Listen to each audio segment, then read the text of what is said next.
अस्सलाम वालेकुम प्यारे बच्चों, वेलकम टू बृहन मुंबई महानगर पालिका शिक्षण विभाग MCGM वर्चुअल क्लासरूम में आप तमाम का बहुत बहुत इस्तकबाल है।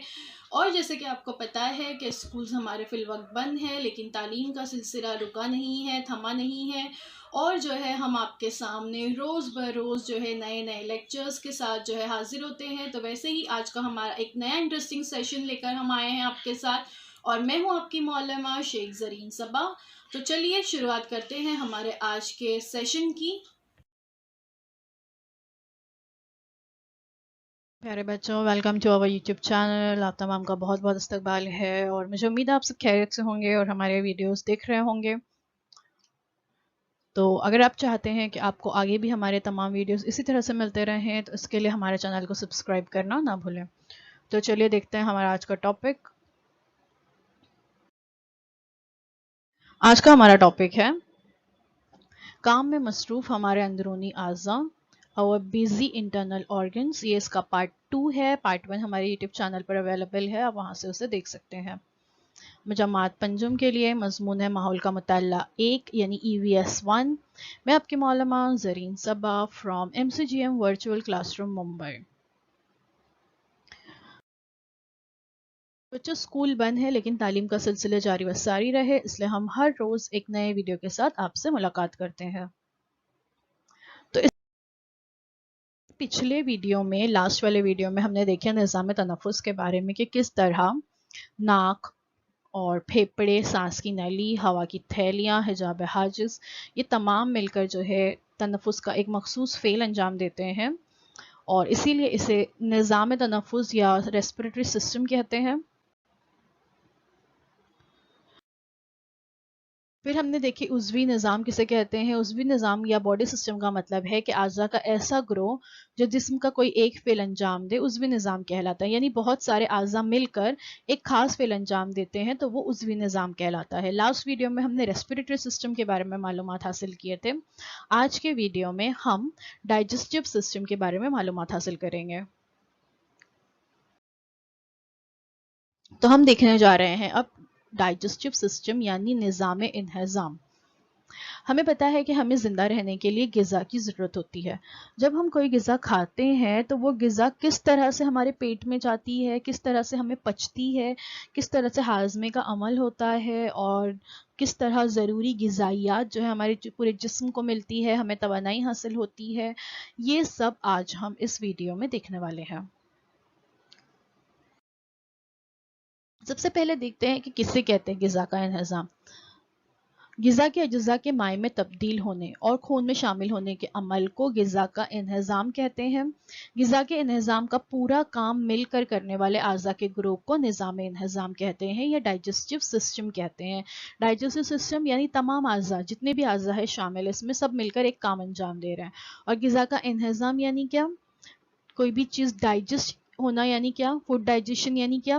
कि जो ग़िज़ा के अज्ज़ा है जो हम खाते हैं चबाकर, वो पहले माए में तब्दील होते हैं और फिर वो खून में शामिल हो जाते हैं। तो इसी को ग़िज़ा का इंहज़ाम कहते हैं। तो इसमें कौन कौन से अज़ा शामिल हैं? दांत, ज़ुबान, मुंह, मुरी, मैदा, जिगर, छोटी आंत, बड़ी आंत, ये अज़ा ग़िज़ा के इंहज़ाम में मदद करते हैं। इसमें दांत, जुबान और मुंह को छोड़कर बाकी तमाम जो है अंदरूनी आज़ा है। सबसे पहले है ग़िज़ाई नाली। हम जो ग़िज़ा खाते हैं उसका हाज़मा जिस्म में होता है, यानी ग़िज़ा से खून में शामिल हो सकने वाले मादे जो है तैयार होते हैं। ये फ़ेल हमारे जिस्म में पाई जाने वाली बेहद लचकदार और लंबी नली के मुख्तलिफ हिस्सों के ज़रिए पाया जाता है, अंजाम पाता है, और इस नली को ग़िज़ाई नली कहते हैं। तस्वीर में आप जो है ग़िज़ाई नली देख सकते हैं। नली का अगला सिरा जो है हमारे मुंह में होता है और आखिरी सिरा जो है नीचे मक्कद में होता है, जहां से फुजलात जिस्म के बाहर खारिज किए जाते हैं। मुंह से मक्कद तक एक ही नाली होने के बावजूद इसकी साख्त तमाम हिस्सों में एक जैसी नहीं है। ग़िज़ाई नाली के मुख्तलिफ हिस्सों की साख्त और अफ़ाल जो है वो मुख्तलिफ होते हैं। ग़िज़ाई नाली के इन मुख्तलिफ हिस्सों को आज़ाए इंहज़ाम कहते हैं। ठीक है। और ग़िज़ाई नाली के बाहर पाए जाने वाले कुछ गुदूद हाज़मे के फ़ेल में मदद करते हैं। تصویر میں آپ دیکھ سکتے ہو منہ، لعاب دہن کی گدود، مری، پھر جگر، معدہ، لبلبا، چھوٹی آنت، بڑی آنت، اور آخر میں امعائے مستقیم اور نیچے ہے مقد۔ یہ تمام اعضاء جو ہے وہ ڈائجسٹو سسٹم میں یا غذا کے انہضام میں حصہ لیتے ہیں، اور یہ اعضاء اعضائے انہضام کہلاتے ہیں۔ تو اب اعضائے انہضام کے بارے میں ایک ایک کر کے معلومات حاصل کرتے ہیں۔ سب سے پہلا ہے منہ۔ جب ہم کوئی چیز کھاتے ہیں تو وہ ہم کہاں نوالا بنا کے کہاں ڈالتے ہیں؟ اپنے منہ میں ڈالتے ہیں۔ منہ کے غذا کے منہ میں جاتے ہی اس کا ہاضمے کا عمل شروع ہو جاتا ہے۔ دانتوں سے کبھی بھی کھانے کو اچھی طرح سے ہمیں چبانا چاہیے۔ جب ہم دانت کا استعمال کر کے کھانے کو اچھی طرح سے چباتے ہیں تو وہ غذا پچنے میں بہت مدد ملتی ہے، اور پیٹ درد یا اس طرح کی دوسری بیماریاں نہیں ہوتی۔ تو ہمیشہ کھانا اچھے سے چبا کر کھانا چاہیے۔ اب اس کے بعد ہے مری۔ منہ میں کیا ہوتا ہے؟ غذا کی گولی تیار ہوتی ہے، تو زبان جو ہے اسے مری میں ڈھکیلتی ہے۔ مری سے غذا معدے میں اتر جاتی ہے۔ تصویر میں آپ دیکھ سکتے ہو گرین کلر میں جو بتایا گیا ہے، رائٹ ہینڈ سائڈ کی تصویر جو گرین کلر میں بتایا گیا ہے وہ مری ہے۔ درمیانی تصویر میں آپ دیکھ سکتے ہو کہ کس طرح سے غذا کی گولی تیار ہوئی، زبان اس کو مری میں ڈھکیلتی ہے، غذا کی نلی سے یہ غذا ہوتے ہوئے پہنچتی ہے آپ کے معدے میں یا آپ کے اسٹمک میں۔ اب معدے میں کیا ہوتا ہے؟ یہ لال کلر میں آپ کو نظر آ رہا ہے، یہ ہے ہمارا معدہ، یہ ہمارا اسٹمک۔ معدہ جو ہوتا ہے وہ ایک تھیلی جیسا عضو ہوتا ہے، اس میں غذا داخل ہوتی ہے اور معدے میں کچھ ہاضمی افعال انجام پاتے ہیں اور غذا میں موجود بیماریوں کے جراثیم کا خاتمہ ہوتا ہے۔ دیکھیے ہم اکثر کھلی رکھی ہوئی غذا کھا لیتے ہیں، بازار میں جو چیز مل رہی ہے کھلی پڑی ہے، پانی پوری ہو گیا یا آپ لوگ چائنیز بھیل کھاتے ہیں، ویسا تو نہیں کھانا چاہیے، لیکن اگر ہم کھاتے ہیں اور اس میں جراثیم ہو سکتے ہیں کیونکہ وہ کھلی رکھی ہوتی ہے، تو وہ جو جراثیم اس میں ہوتے ہیں جب وہ ہمارے جسم میں جاتے ہیں تو ہمارے معدے میں ایسا سسٹم اللہ تعالیٰ نے بنائے ہیں کہ وہ جو جراثیم ہے اس کا خاتمہ ہو جاتا ہے۔ ہمارے معدے میں ایسے ایسڈز موجود ہوتے ہیں جو ہاضمی افعال بھی انجام دیتے ہیں، غذا کو ہضم ہونے میں بھی مدد کرتے ہیں اور جراثیم کا خاتمہ کر دیتے ہیں۔ یہاں غذا جو ہے پتلی کھیر جیسے مادے کی حالت میں ہوتی ہے اور یہ آگے پھر یہاں سے چھوٹی آنت میں داخل ہوتی ہے۔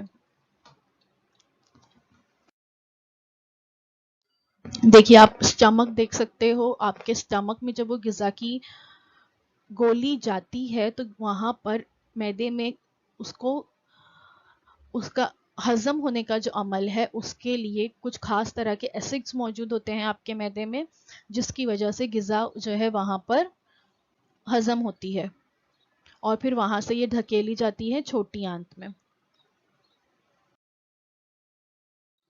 یہ ہے آپ کی چھوٹی آنت، پنک کلر میں دیکھیں یہاں پہ بتایا گیا ہے کس سے جڑی ہوئی ہے، یہ معدے سے جڑی ہوئی ہے۔ بالغ انسان کی چھوٹی آنت کی لمبائی تقریباً 7 میٹر ہوتی ہے۔ آپ سوچ سکتے ہو 7 میٹر کتنا بڑا ہو سکتا ہے، کیونکہ آپ کا جو صرف دوپٹہ ہوتا ہے وہ 2 میٹر کا ہوتا ہے، تو 3 گنا بڑا اور اس سے اور آدھا ایک دوپٹہ، اور مطلب کتنا لمبی آپ کی چھوٹی آنت ہوتی ہے، لیکن وہ کتنے کمپیکٹ طریقے سے اللہ تعالیٰ نے آپ کے پیٹ میں فٹ کر دی ہے۔ آنت میں پائے جانے والے ہاضمی رس کی وجہ سے یہاں ہاضمے کے کئی عمل ہوتے ہیں۔ یہاں کچھ غدود کے افرازات ہاضمے میں مدد دیتے ہیں، ہاضمے سے جسم کے لیے فائدہ مند اشیاء تیار ہوتی ہے اور وہ خون میں جذب ہو جاتی ہے۔ اب یہاں پہ کیا ہوتا ہے، جو بھی غذا آپ کی گئی ہے وہاں ہاضمے کا عمل ہوگا، اور جو اہم اجزاء ہیں جو ہمارے جسم کو جس سے طاقت ملتی ہے وہ اہم اجزاء یہاں سے خون میں جذب ہو جاتے ہیں، اور جو بچے ہوئے بیکار مادے ہوتے ہیں پھر وہ بڑی آنت میں چلے جاتے ہیں۔ یہ ہے آپ کی بڑی آنت، یا جسے ہم لارج انٹسٹائن بھی کہتے ہیں، چھوٹی آنت کو اسمال انٹسٹائن کہتے ہیں۔ بالغ شخص کی بڑی آنت کی لمبائی جو ہے وہ 1.5 میٹر ہوتی ہے، ٹھیک ہے۔ اب آپ سوچیں گے کہ وہ جو چھوٹی آنت تھا وہ تو لمبائی اس کی زیادہ ہے لیکن اس کو چھوٹی آنت بول رہے ہیں، اور یہاں پر لمبائی اس کی کم ہے لیکن اس کو بڑی آنت بول رہے ہیں، تو ایسا کیوں؟ کیونکہ یہ بڑی آنت جو ہے چوڑائی میں زیادہ ہوتی ہے، اس لیے اس کو بڑی آنت کہتے ہیں۔ اور بچے ہوئے مادوں میں جو موجود काफ़ी पानी है वो यहाँ पे जज्ब हो जाता है और फिर आपका फुजला तैयार होता है जो आए मुस्तकीम में जमा होता है। अब फुजला यहाँ पे भी कुछ वक्त के लिए जमा रहता है और फिर वहाँ से मकत के ज़रिए जिस्म से बाहर खारिज कर दिया जाता है।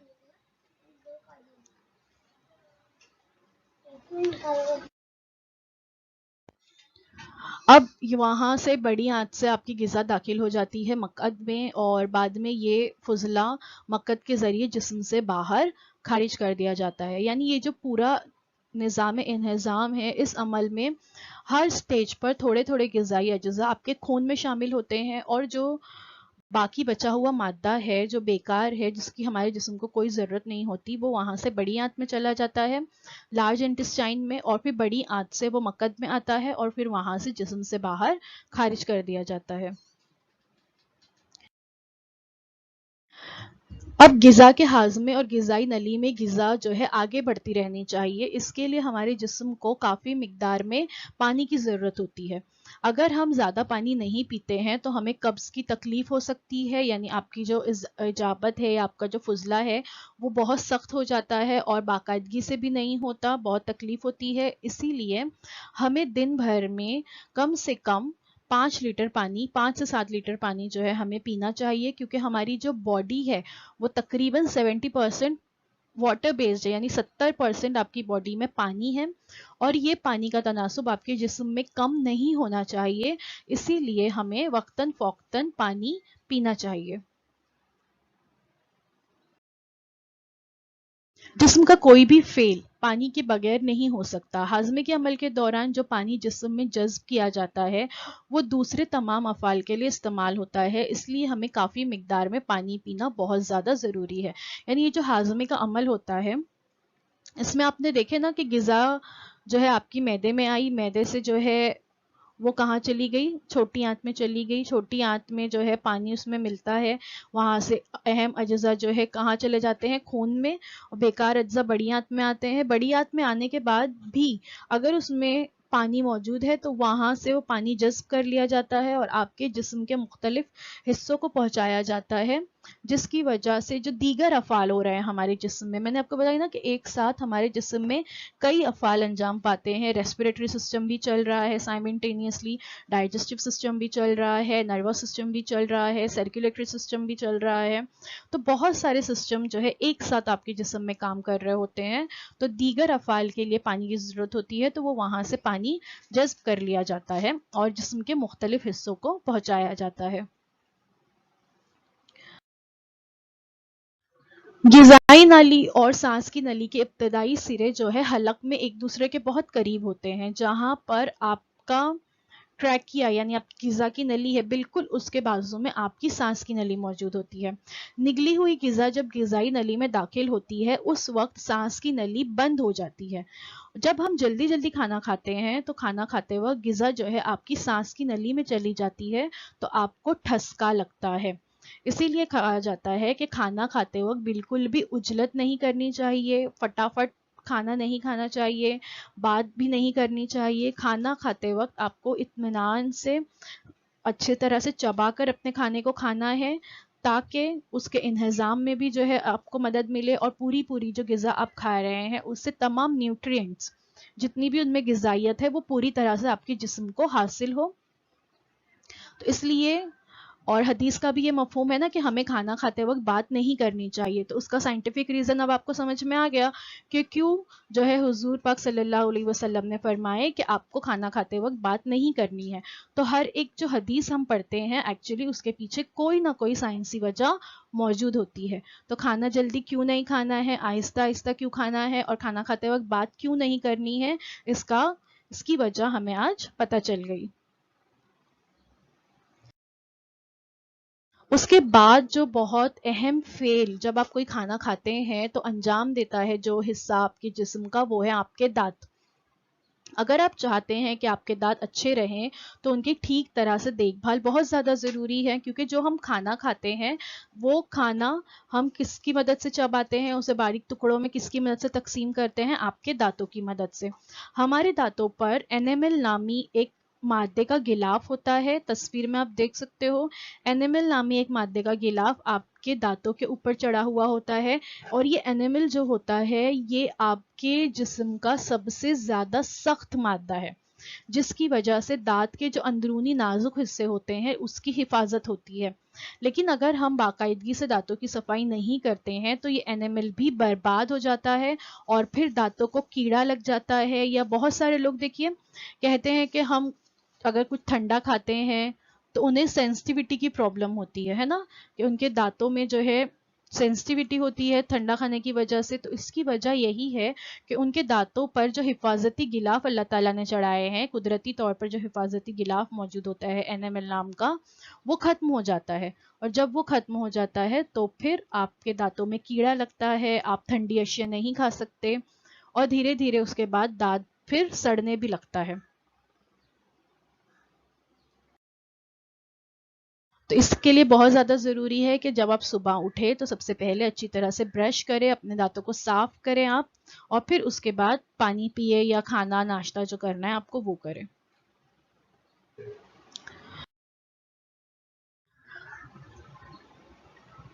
खाना खाते वक्त हम बहुत सारे जायकों का लुत्फ उठाते हैं, है ना। जैसे ही हम कुछ खाना खाते हैं तो आपकी जुबान के जरिए आपको उसके जायके का पता चलता है, जायके का पता चल जाता है, और नाक के जरिए आपको उसकी बू का एहसास होता है कि वो खाना कैसा है।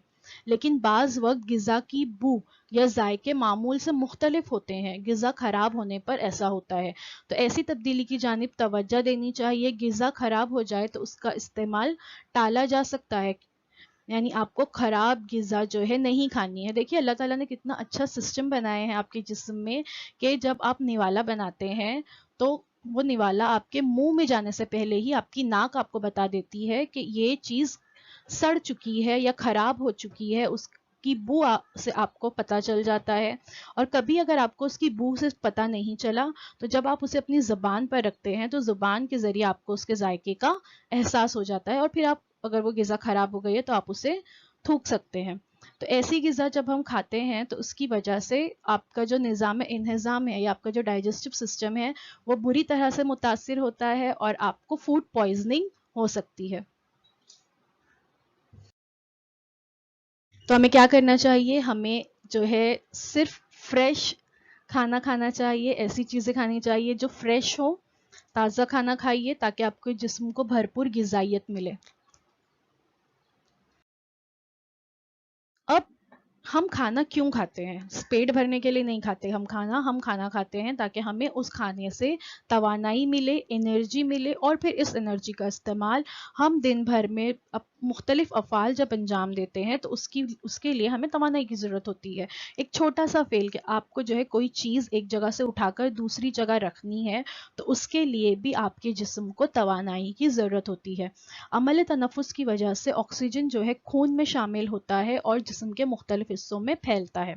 हाज़मे के दौरान तैयार होने वाले मादे भी खून में शामिल होते हैं और खून के साथ जिस्म के तमाम हिस्सों तक पहुँचते हैं।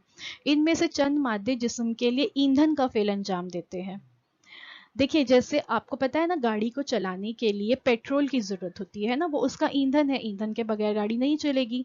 बिल्कुल वैसे ही आपका जो जिस्म है ये भी एक गाड़ी की मानंद है, और अगर आपको इसे चलाना है तो इसके लिए आपको अपने जिस्म को ईंधन मुहैया कराना होगा, और जिस्म को ये ईंधन मिलता है ग़िज़ा के ज़रिए और ऑक्सीजन के ज़रिए। हवा की ऑक्सीजन खून के साथ जिस्म के तमाम हिस्सों में पहुंचते ही यहाँ ऑक्सीजन की मदद से उन मादों का धीमा एहतराक होता है और जिस्म को तवानाई मिलती है। जिस्म के तमाम हिस्सों में पैदा होने वाली यही तवानाई जिस्म के तमाम अफ़ाल की अंजाम दही के लिए बहुत ज़्यादा मुफीद साबित होती है। तो हम जो कुछ खाना खाते हैं एक्चुअली उस खाने से हमारे जिस्म को क्या मिल रही है, ताकत मिल रही है और तवानाई मिल रही है। देखिए नीचे बताया गया है कि जब आप खाना खाते हैं तो आप फूड और किससे मिल रही है तवानाई, ऑक्सीजन से। ठीक है, ये जिस्म को मिल रही है, और इस दौरान क्या हो रहा है, जो बेकार मादे हैं वो भी जिस्म से बाहर खारिज हो रहे हैं, जैसे कार्बन डाइऑक्साइड गैस जिस्म के बाहर खारिज होती है, फुजलात आपके जिस्म से बाहर खारिज कर दिए जाते हैं जो आपके जिस्म को जिनकी ज़रूरत नहीं होती, और क्या होता है इस दौरान एनर्जी हासिल होती है, तवानाई हासिल होती है। Your body is a finely tuned vehicle. Give it good fuel and it will take you places. यानी आपकी जो बॉडी है वो एक्चुअली एक क्या है, एक गाड़ी, एक व्हीकल की तरह है, और अगर आप इसमें अच्छा फ्यूल डालेंगे, अच्छा ईंधन डालेंगे तो ही ये ज़्यादा दिन तक चलेगी, वरना अगर हम बेकार की चीज़ें खाएंगे जिनसे हमारे जिस्म को कोई ग़िज़ायत नहीं मिलती, जैसे तली हुई चीज़ें और इस तरह के जो पैकेट फूड्स होते हैं, ये तमाम से हमें एहतियात करना चाहिए, क्योंकि इससे हमारे जिस्म को कोई फ़ायदा नहीं मिलता, बल्कि इसकी बजाय हमें गोश्त, मछली, अंडे, तमाम किस्म की सब्ज़ी तरकारियाँ और तमाम किस्म के फलों का इस्तेमाल करना चाहिए, क्योंकि इससे हमारे जिस्म को भरपूर ग़िज़ाइयत मिलती है। तो आज के लिए बस इतना ही। Thank you so much for watching. उम्मीद है जो कुछ बताया गया आपको वो आपको अच्छी तरह से समझ में आया होगा। आज के इस वीडियो में हमने डाइजेस्टिव सिस्टम के बारे में मालूमात हासिल किए। इससे पहले वाले वीडियो में हमने रेस्पिरेटरी सिस्टम के बारे में मालूमात हासिल किए थे, और इसके बाद आने वाले वीडियो में हम सर्कुलेटरी सिस्टम के बारे में या निज़ाम दौरान खून के बारे में मालूमात हासिल करेंगे। तो अगर आप चाहते हैं कि आपको आगे भी इस तरह के हमारे वीडियोस मिलते रहें, तो प्लीज़ हमारे इस वीडियो को आप लाइक कीजिए, अपने दोस्तों और अपने साथियों के साथ शेयर कीजिए। अगर आपके कोई सवाल हैं तो आप कमेंट सेक्शन में पूछ सकते हैं, और आगे भी आपको ये तमाम वीडियोस इसी तरह से मिलते रहें, इसलिए हमारे चैनल को सब्सक्राइब करना ना भूलें। सब्सक्राइब करने के बाद press the bell icon to get all the notification. अब आप लोगों से अगले वीडियो में इस सबक के अगले हिस्से के साथ मुलाकात होती है। तब तक के लिए अल्लाह हाफिज़।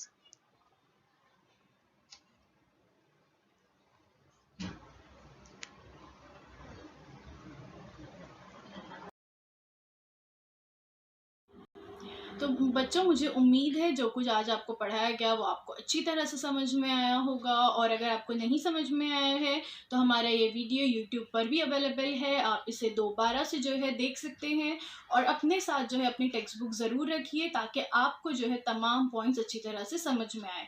तो अब आप लोगों से इंशाल्लाह अगले हफ्ते एक नए वीडियो में मुलाकात होती है। अल्लाह हाफ़िज़।